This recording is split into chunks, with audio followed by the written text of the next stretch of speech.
Bukan anak kecil biasa, Iqbal mau pamerin kemampuan depan teman-temannya. Temennya pada kaget semua, nggak ada yang nyangka kalau dia barusan bisa melayang. Namanya anak-anak pada langsung minta tutorialnya gimana. Padahal udah dari kecil, Iqbal nih selalu digendong sama emaknya kemana-mana. Soalnya kalau dilepas dari gendongannya, udah pasti badannya selalu melayang. Emaknya udah kecapean ngerawat anaknya yang punya kemampuan terbang. Sampai ibunya itu ngebeli sebuah lahan luas yang gak kepake buat dijadiin tempat tinggalnya. Biar si Iqbal latihan caranya ngandaliin dia punya kemampuan. Mulai dari diajarin jalan supaya dikit-dikit gak melayang. Tapi namanya proses, ibunya pasti harus capek dulu. Namanya juga buat anak kesayangan. Ibunya pasti ngelakuin dengan rasa sabar yang gak ada tandingan. Sampai Iqbalnya udah gede aja, dia masih gak bisa ngontrol kemampuannya. Setiap bangun tidur pasti jatuh mulu, yang bikin emaknya jadi udah hafal kalau anaknya bangun kesiangan. Setiap hari anaknya selalu diingetin buat selalu ngebawa tas yang beratnya bikin dia jadi gak melayang. Sampai-sampai ada teman sekolahnya yang cakep mau bantu bawain tasnya, tapi dianya sendiri yang keberatan. Gara-gara lihat temennya yang cakepnya kelewatan, bikin hatinya Iqbal jadi deg-degan dan buat badannya jadi keangkat perlahan.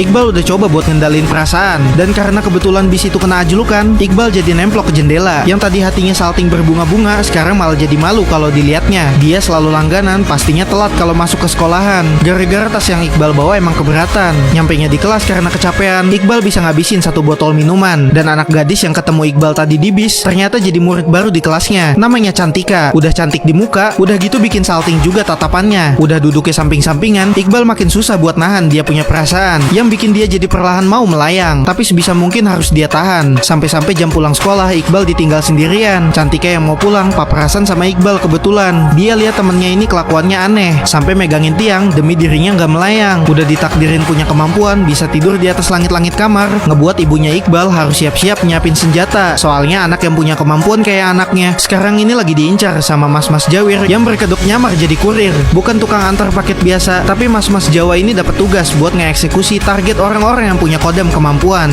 Gimana kelanjutannya di part selanjutnya?